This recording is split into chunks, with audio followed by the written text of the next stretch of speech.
Introducing Zaxby's new chicken finger tacos. One with pico and creamy chipotle ranch, and the other with bacon and avocado ranch. Chicken expert since 1990. Taco expert since now. Woo, saucy! Zaxby's. We're excited to announce that our very own podcasting platform, Zencastr, has become a new sponsor to the show. Check out the podcast discount link in our show notes and stay tuned for why we love using Zen for the podcast. You're listening to the Archaeology Podcast Network. You're listening to the Archaeology Show. TAS goes behind the headlines to bring you the real stories about archaeology and the history around us. Welcome to the podcast. Hello and welcome to the Archaeology Show, episode 151. On today's show, we talk about ancient shipwrecks, a rediscovered African-American cemetery, and Neanderthal impacts on the Pleistocene landscape. Let's dig a little deeper.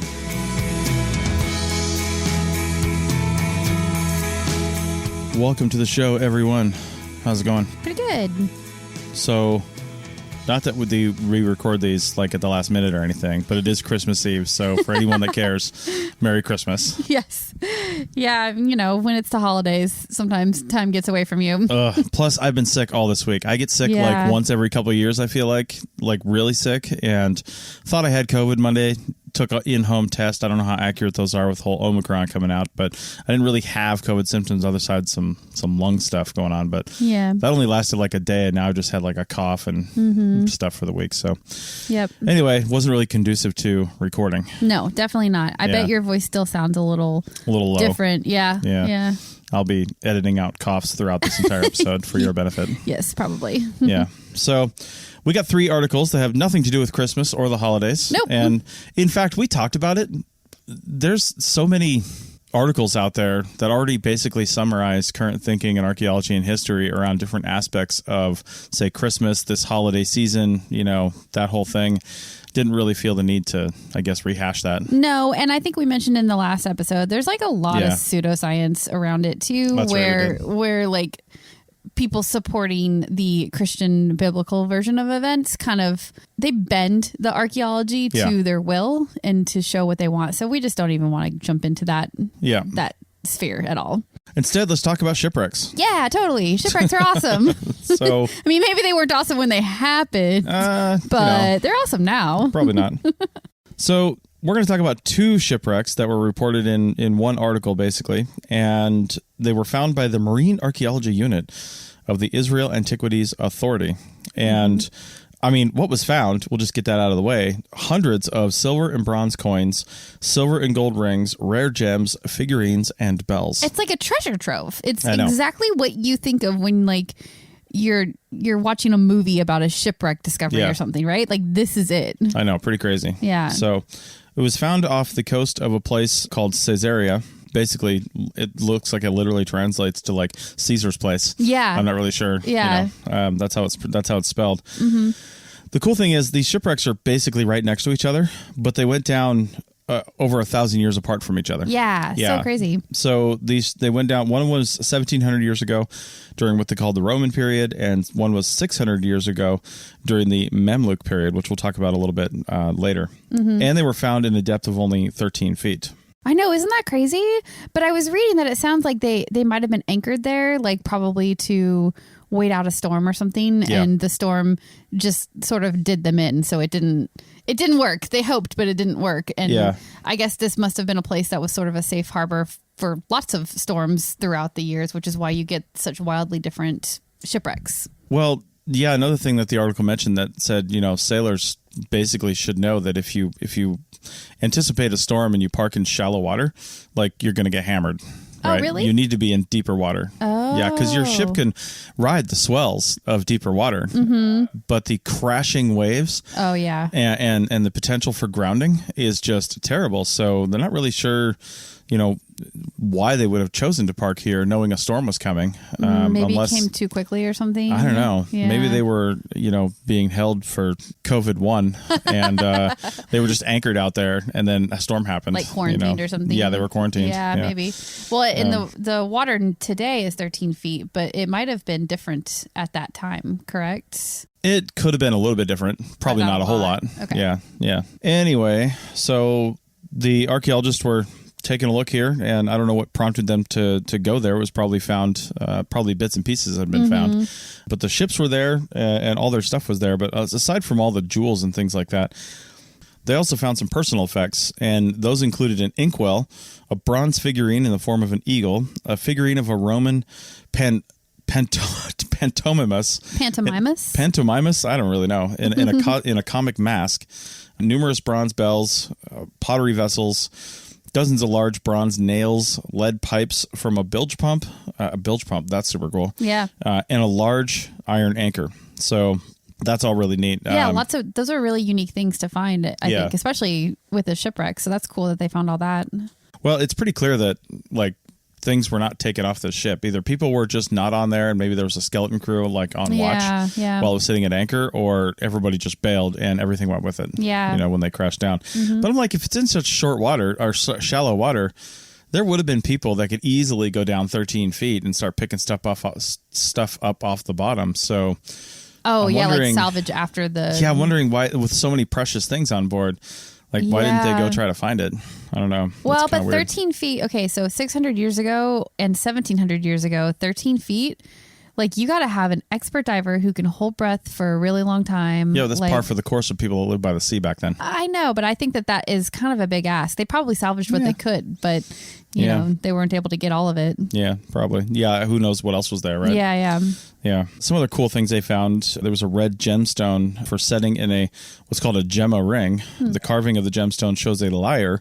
In Jewish tradition, this is called a Kinor David. It's Kinor, so I don't know if I'm pronouncing that right, but Kinor David. Okay. It obviously translates to like King David. Yeah. Okay. Yeah, I've never heard of that. That's cool. It's kind of neat. Also, they found a thick octagonal gold ring set with a green gemstone that is carved with the figure of a young shepherd boy dressed in a tunic and bearing a ram or a sheep on his shoulders. And that was like the coolest thing in the whole article, I think, in my opinion. It was just so neat. The ring itself is beautiful. Like, I would totally wear it today. And then the gemstone having that carving on it. So like, it's sort of like a big oval shape, and then it's this really intricately carved figure in the center of the oval. Really, really beautiful. And I wonder, well, I guess the image represents like the Good Shepherd. It's one of the earliest and oldest images used in Christianity for symbolizing Jesus. I don't know if they mentioned which shipwreck that one came from, or if they could tell if the shipwrecks were that close together. But I suppose it would have had to have been the Mamluk one, right? I mean, possibly. Why not 1700 years ago? Yeah. I guess that could be the Roman one. Yeah. So anyway, it's really beautiful. If you have a chance to check out the links, you should definitely go look at the picture of it. It was really cool looking. So a little bit on the Mamluk period, because I'd never heard of it. Yeah, that was new to me too. And this is going to be a really quick bullet point, high-level overview of what that was, because in different areas, it kind of meant different things, like variations on this same theme, right? And what this period really meant. But the Mamluk period refers to Mamluks, and there's or Mamelukes. There was another pronunciation, and there's a few different ways to say it. But they were basically non-Arab, ethnically diverse, basically anybody who's not an Arab. Slave soldiers and freed slaves. Okay, that was this class of people, basically. They were assigned military and administrative duties and served Arab dynasties in the Muslim world, typically. Okay. They were really powerful in like Egypt and in other places. But this concept of the like slave soldier and basically slave soldier being able to ascend to different ranks and have certain powers, but still essentially a slave. Yeah. I mean, if you want to look at it. Reminds me of Game of Thrones a little bit. I know. Yeah. I mean, current military, you're not a slave necessarily, but you are told where to live, where to go, what to do. Yeah. And it's a job, but you make a choice to be that way. Whereas these people didn't make a choice. Yeah. They probably were into this and then were put in the system, and it's just like, okay, this is my job now. But this whole period of basically doing this endured for nearly 1,000 years, from the 9th to the 19th centuries. Yeah. Yeah. So that's a long time. Yeah, that's insane. In some areas, this was like a knightly ruling class, similar to like British knights kind of things. So they're basically, again, sworn soldiers, but higher ranking.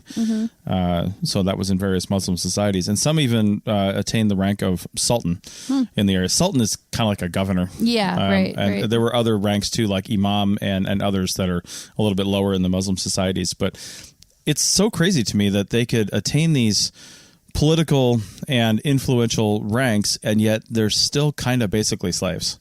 Yeah, but it sounds like they're slaves more to the government and the society rather to an individual or a person. And because of that, I think it means that they were able to grow into higher ranks. I guess that kind of makes sense in some ways. So yeah, that's cool. Maybe it wasn't great for them, but it is interesting. And it's interesting that they had a ship full of really valuable items that they lost in this storm whenever it happened as well. Right. All right. Well, let's go from slaves on that side of the world to slaves on this side of the world and their unfortunate descendants and our treatment of them in certain places in regards to a forgotten black cemetery found in Florida. Back in a minute. Chris Webster here for the Archaeology Podcast Network. We strive for high-quality interviews and content so you can find information on any topic in archaeology from around the world. One way we do that is by recording interviews with our hosts and guests located in many parts of the world all at once. We do that through the use of Zencastr. That's Zencastr. Zencastr allows us to record high-quality audio with no stress on the guest. Just send them a link to click on, and that's it. Zencastr does the rest. They even do automatic transcriptions. Check out the link in the show notes for 30% off your first 3 months, or go to zencastr.com and use the code TAS. Chicken tacos should only be trusted to chicken professionals. That's where we come in. Introducing Zaxby's new chicken finger tacos. One comes with pico de gallo and creamy chipotle ranch. And the other comes with bacon, lettuce, tomato, and avocado ranch. Chicken experts since 1990. Chicken taco experts since now. Order yours today in the Zax Rewards app. Woo, saucy! Zaxby's.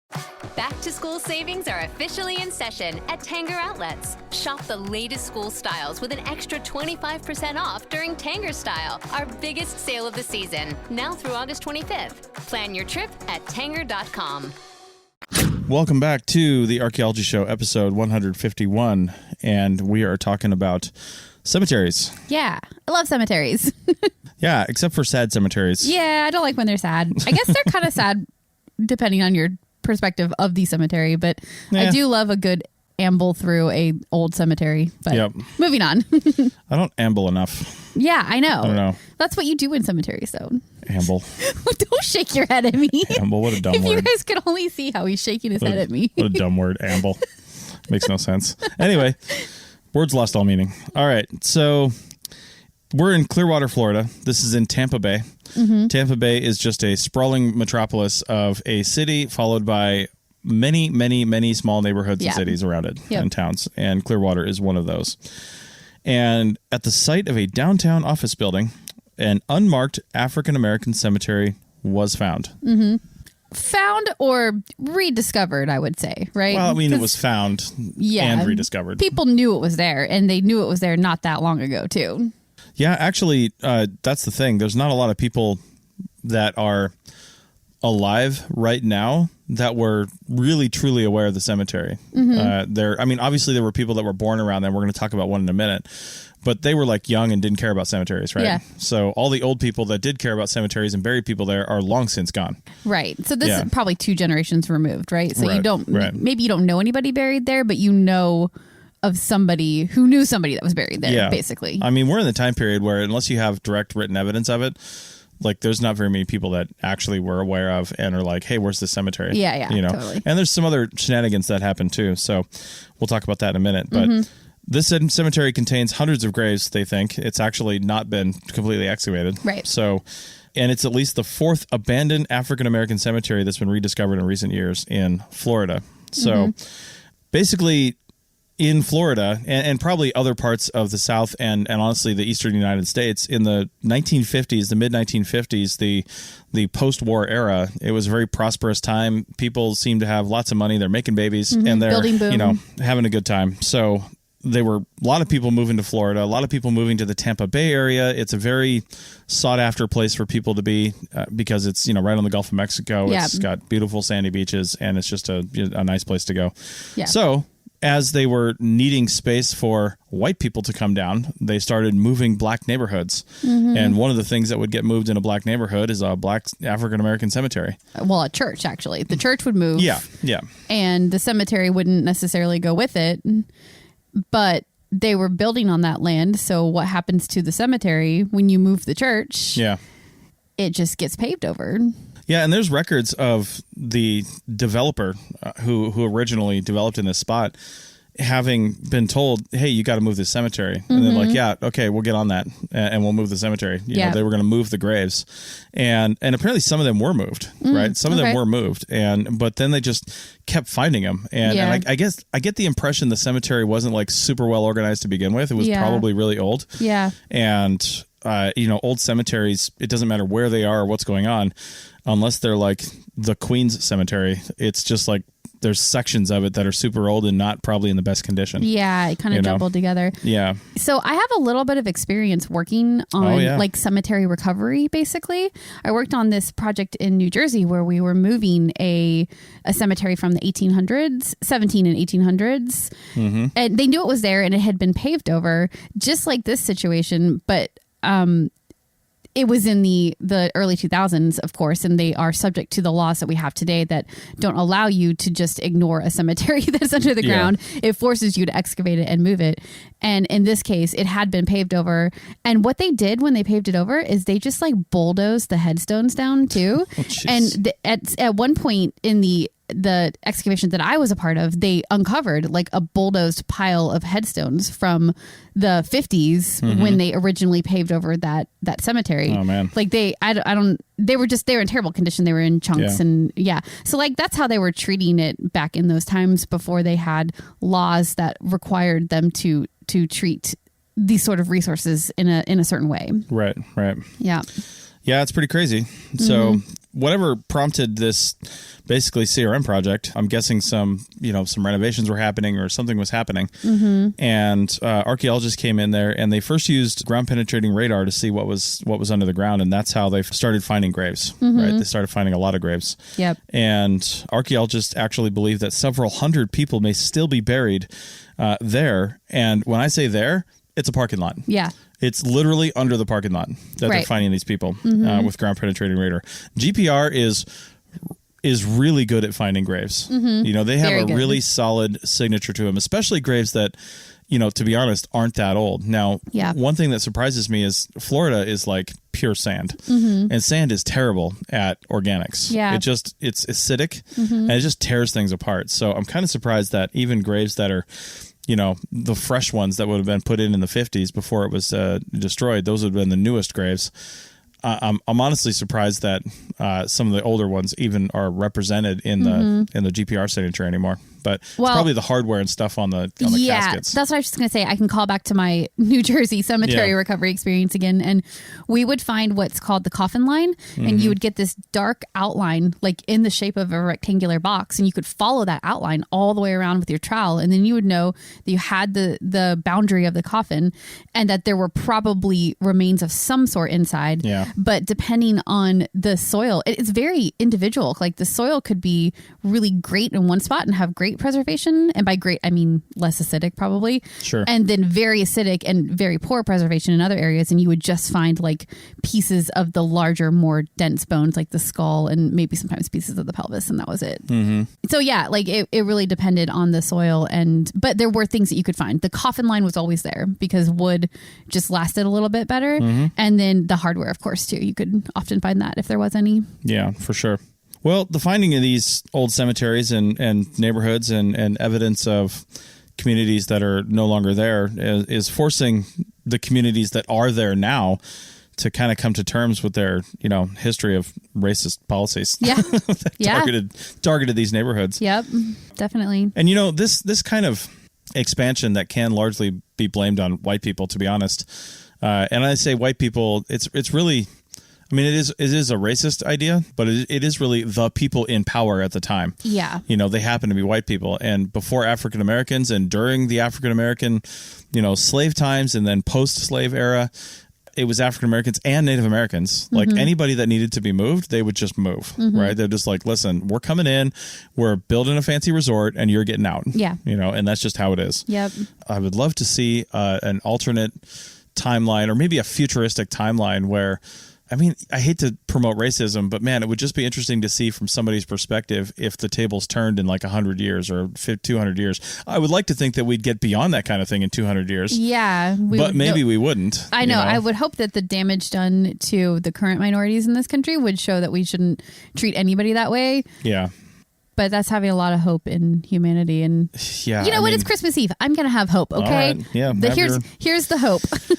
Christmas is all about fiction, so you do you. My God, anyway, so there's a woman named Barbara Sori Love. That's a hyphenated last name.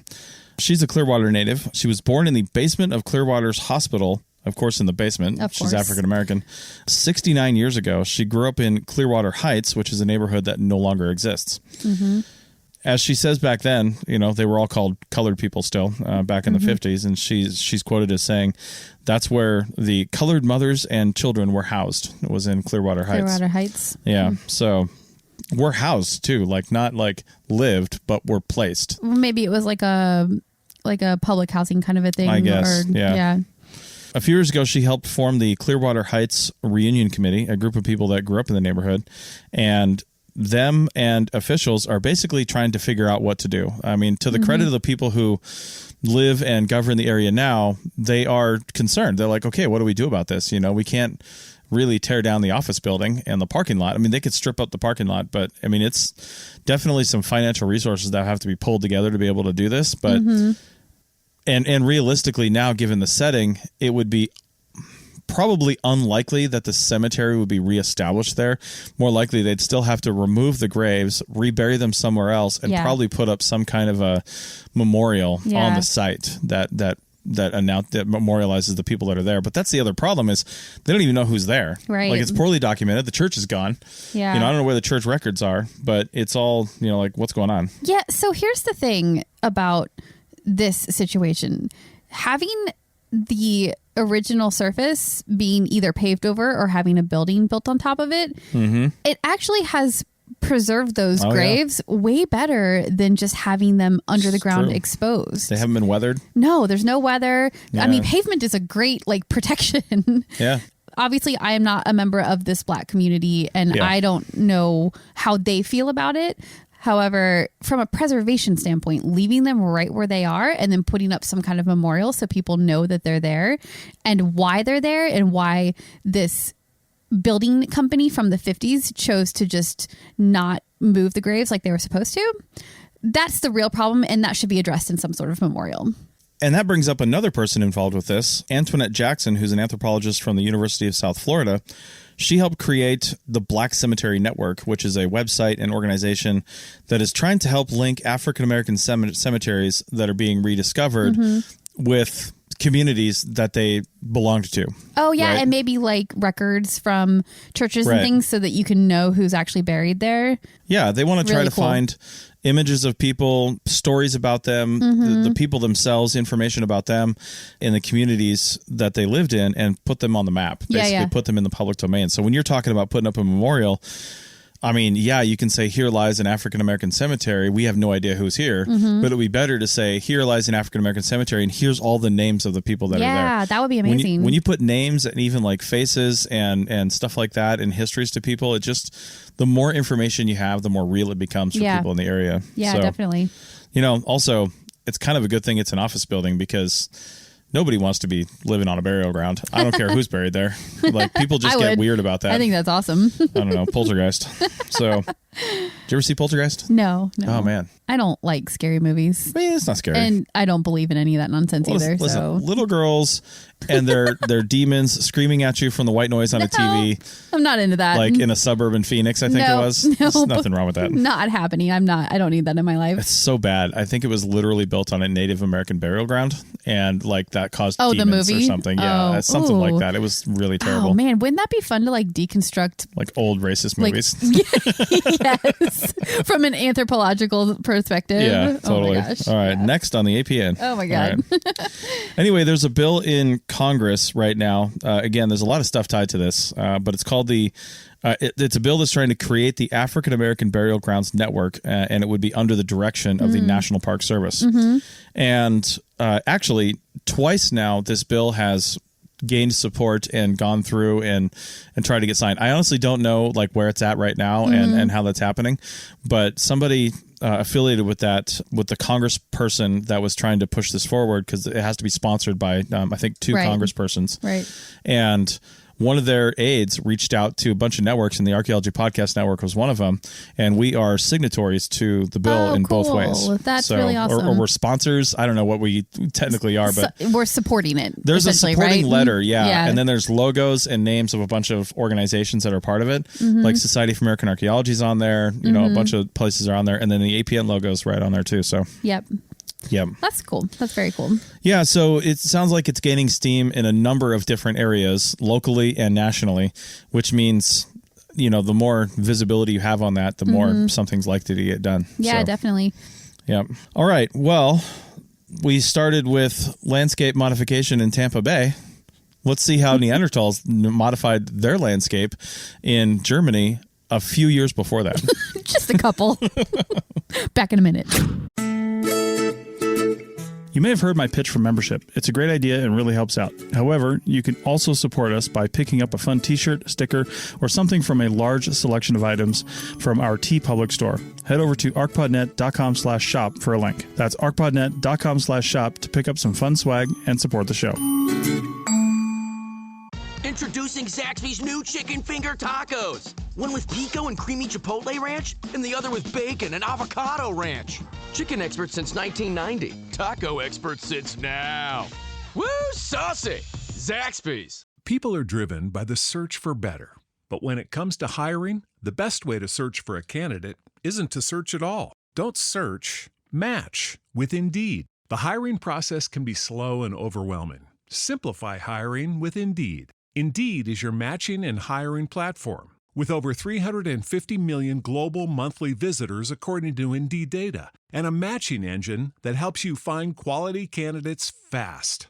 Ditch the busy work. Use Indeed for scheduling, screening, and messaging so you can connect with candidates faster. Join more than 3.5 million businesses worldwide that use Indeed to hire great talent fast. Listeners of this show will get a $75 sponsored job credit to get your jobs more visibility at Indeed.com/PODKATZ12. That's Indeed.com/PODKATZ12. Terms and conditions apply. Welcome back to the third and final Christmas Eve segment of the Archaeology Show. Actually, it's after Christmas when you're listening to this, so yes, it is. Hopefully you had a great day. You had some eggnog. Oh, we're having eggnog tonight. Yeah, I make homemade eggnog every year. Yep. It's delicious. It's great. I didn't make up the recipe. I found it like a decade ago and I've been using it every year since. Yeah, so it's a good one. Anyway, back to science.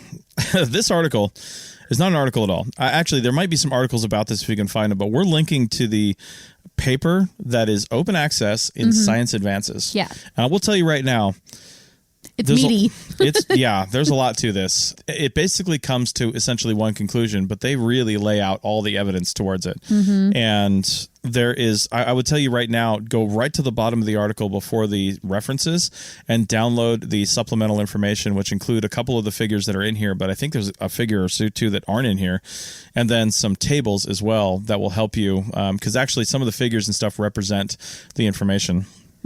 Or mention the information that's in the supplemental material. Make it easier to understand, basically. Yeah, totally. So a little note before we go on, because, you know, sometimes we share actual scholarly articles, and again, they can be a little hard to read because they're written for a certain audience, and that audience is not most of us. Yeah. So advice that I was given a long time ago that I still follow today is read the abstract. The abstract should tell you the premise behind it, like what they were trying to do, a little bit about how they did it, and a little bit about what they actually found. Mm-hmm. The abstract is literally the entire article. Yeah. So you should know all about this by reading that. And if you want more information, you read the article. Now, don't probably start reading at the introduction, paragraph 1, because most articles are written by first laying out the issue. What are we trying to find here? What's going on? And then they'll talk about past research, who's already done research in this area. Yeah. And then they'll start talking about their research methods and where they went, and then an analysis and discussion of what they found after they did the research. Yeah. That's very jargon heavy. Yeah. And then at the end, they'll usually have some kind of conclusion, although they usually call it either a conclusion or something like that. But this one actually calls it results. I was thinking actually results was more along the lines of analysis of their methods, but this one calls it results. And the results even is still pretty thick. And then there's actually a final, well, it's not results, it's discussion. Discussion is where you need to look if you want to really read what they found as an analysis and a discussion of their results. Like that's their right. Interpretation, basically, of what they found. I was a little confused on this because the final segment is actually called Materials and Methods. What? And that seems out of place to me. Discussion should be the last one. This is done by a non-American company or group of researchers, from right? the Netherlands, yeah. Yeah, maybe they just they order their things differently. No, they have to follow the format of wherever they're publishing, right? Yeah. They have a certain publication format. Maybe this is Science Direct's way of doing it. I don't really know, but it's weird. Either way, all we're saying is you probably don't need to read this. We'll tell you all about it right now. If you want to look at it, what I was getting to is read the abstract, look at the figures, and read the figure captions. Yeah. And then go straight down to not methods and materials, but the discussion and see if you can read that. Maybe skim it. Yep. Maybe read the last couple of paragraphs of it. If you want to know more information, then continue on and read the full article. But I don't want you to get disheartened by starting at the beginning and going, I don't understand anything here, and then not read any of it. So, or just listen to the next 8 or 9 minutes of us talking about it. That's what I did, and then you read it for me, and then you told me all about it. It was great. There we go. So let's talk about it. We're talking about landscape modification by Neanderthals. First off, we do not know much about how Pleistocene, and Pleistocene dates from, my God, what is it, like 12 or so thousand years ago to like 150,000 years ago? It's a huge it's a massive span. span of time, it's basically a whole time span that is defined by glacial advances and retreats. Right. Yeah, all over the world. So, well, Northern Hemisphere anyway. We do not know much about how early hunter-gatherer groups, because we didn't really have like band and tribes and even state level societies and stuff like that. We didn't really have bands and tribes and stuff like that until, the last 8, 9, 10,000 years. And before that, it really was just smaller hunter-gatherer groups, right? They didn't really organize in that way. So we don't know how they impacted their ecosystems. Right. Did they participate in deforestation? Did they dam up rivers? Did they, how did they affect the landscape in a way that might be seen in the archaeological record? Yeah, it seems like there's a lot of assumptions that it was just like roaming bands of people who never stayed in one place long enough to really have much of an impact. Right. And it might be a good assumption, but this article is kind of poking holes in that theory a little bit, which is what made it really interesting. Yeah, and one of the reasons behind this kind of a study is the definition of the Anthropocene. And I mentioned that in this article because the Anthropocene is a geological era that has been defined as the time period with which humanity has been making a permanent impact on the landscape. Right. And you can look and see, or you can supposedly look and see in geological layers and say, okay, this is where humans started having an impact. Right. And some of those have been more recently defined as evidence of pollution, basically, from the Industrial like carbon Revolution. Emissions and stuff like that, right? Mid to late 1800s when that really started to really have an see impact. it. It's crazy that you can see that in the geological record in some cases, but there's other stuff you can see in the ground as well, and that's what this article is talking about. So yeah, because the evidence of people having an impact on the geology of the world, it goes back to basically whenever modern humans started getting bigger and having a bigger impact on their landscape. So this article is really interesting because it could potentially push that back even more. I don't know if they would change, they being the scientist gods. Collective group of scientists, yeah. I don't know if they would actually change the ending of the Pleistocene and in the beginning of the Anthropocene. Yeah. Anthropocene period. But potentially, if we know that Neanderthals are having a bigger impact on the landscape than we thought, then maybe they do need to reanalyze when that starts. Well, the interesting thing is the Pleistocene, again, is defined by a separate thing. And the Anthropocene would, if anything... overlap, maybe? Yeah, be an overlaping geological time period. Yeah. So, okay, but we're jumping ahead, though. We should probably talk about what this article actually found. Right. So... what they were looking at was a landscape, basically a lake landscape, they called it, in Germany. Mm-hmm. And the place is called Neumark Nord Lake Basin. And you can look in the article to find out exactly where that's at. But what this area is it was in an area 125,000 years ago that, from my best reading of this, looks like it was covered in glaciers for a lot of time, but for about an 11,000 year period, there was a glacial retreat and the basin was open, and then the glaciers advanced again and covered it again. Okay. So, or it was uninhabitable in some way because of glaciers. 11,000 years, though. It's an 11,000 year span. That's a pretty long span. Like, that's enough time for stuff to happen. For stuff to happen, for sure. Yeah. And what did happen was eventually Neanderthals, and they think probably other early human groups, because there would have been early humans. They're calling it hominins. If you see hominin in the discussion here or in the paper, hominin just refers to any homo group, right? And Homo neanderthalensis, Homo sapiens sapiens, and actually, to be honest, I think... what is it? Homo erectus even goes into that time frame, I think. And then there's some others that are like, there's Denisovians, and there's all kinds of, I don't think they're that old, that young. But anyway, there's a lot of different things that we don't even know. But human-like groups, basically, hominins.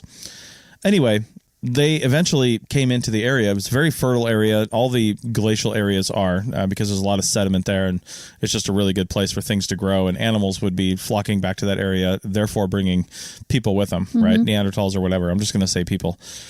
And there's really solid evidence, archaeological evidence, exemplified by butchered animal bones, over 20,000 stone artifacts, and evidence of fire building that lasted a continuous 2,000 years. Yeah. So when people got there, they stayed there for 2,000 years, which is an incredibly long time. It's very long, yeah. I mean, that doesn't even happen in modern worlds half the time, Yeah, so they were looking at all of the ecological evidence around in the area, trying to find out, well, how can we tell if they had an impact on the landscape? I don't think that was a primary thrust of the study. That's just one of the things that came out about this when they're doing all their studies.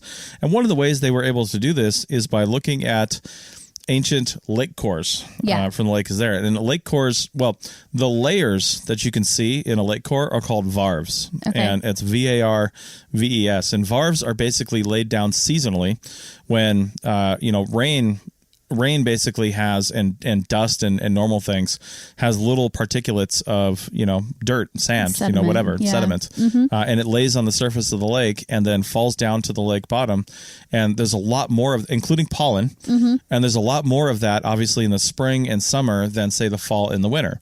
So that really thick layer that gets laid down then seasonally, right? Then settles over the winter when less stuff falls, and then another layer goes on top of it, and the next year another layer goes on top of it, and you end up with this stratigraphy that's basically cool. Every year. That is so cool. Yeah, so I never even thought about that, but of course you see stuff blowing into the lake or settling on the lake. If you just think about going to a modern lake now, you'd see that happening. So that is so cool.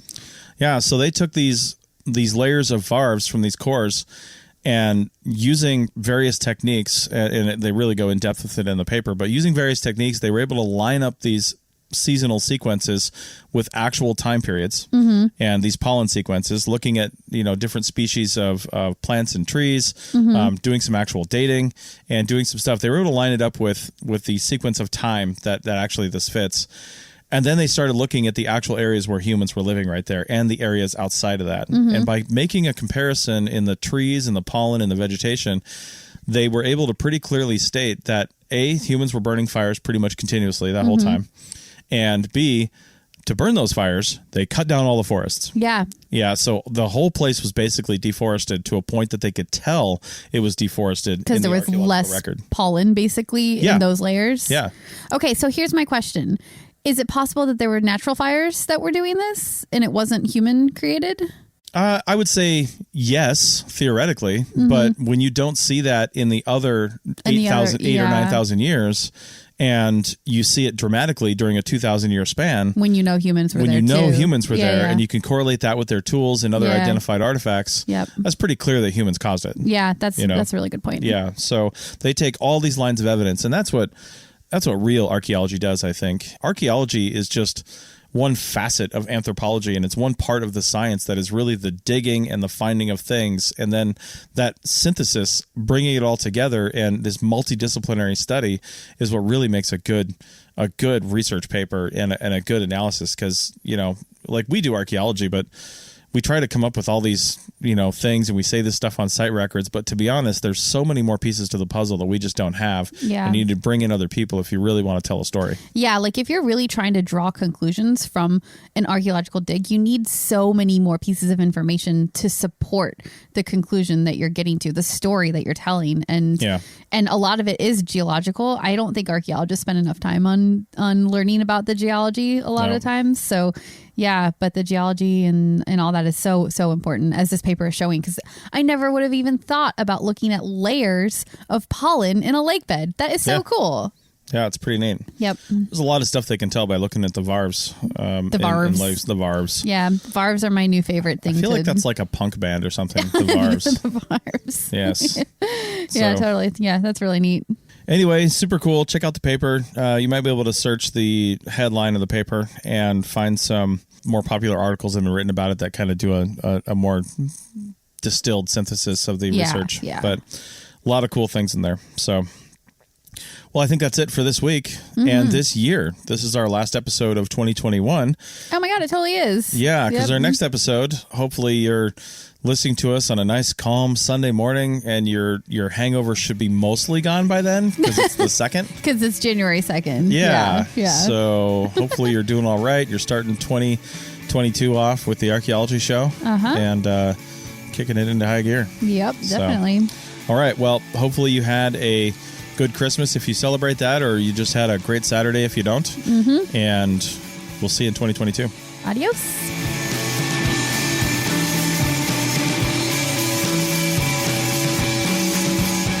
Thanks for listening to The Archaeology Show. Feel free to comment and view the show notes on the website at www.archpodnet.com. Find us on Facebook, Instagram, and Twitter at ArchPodNet. Music for this show is called I Wish You Would Look from the band Sea Hero. Again, thanks for listening and have an awesome day.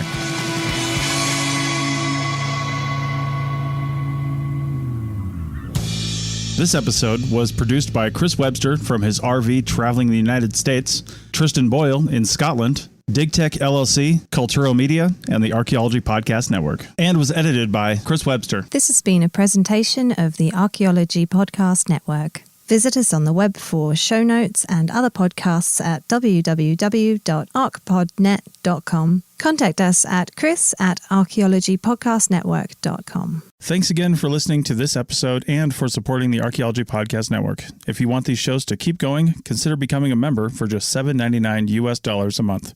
That's cheaper than a venti quad eggnog latte. Go to archpodnet.com/members for more info. Chicken tacos should only be trusted to chicken professionals. That's where we come in.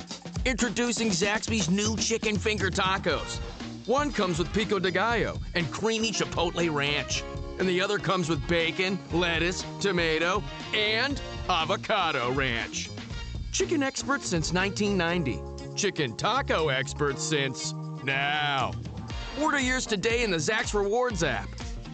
Woo, saucy! Zaxby's. People are driven by the search for better. But when it comes to hiring, the best way to search for a candidate isn't to search at all. Don't search, match with Indeed. The hiring process can be slow and overwhelming. Simplify hiring with Indeed. Indeed is your matching and hiring platform. With over 350 million global monthly visitors according to Indeed data, and a matching engine that helps you find quality candidates fast. Ditch the busy work. Use Indeed for scheduling, screening, and messaging so you can connect with candidates faster. Join more than 3.5 million businesses worldwide that use Indeed to hire great talent fast. Listeners of this show will get a $75 sponsored job credit to get your jobs more visibility at Indeed.com/PODKATZ12. That's Indeed.com/PODKATZ12. Terms and conditions apply.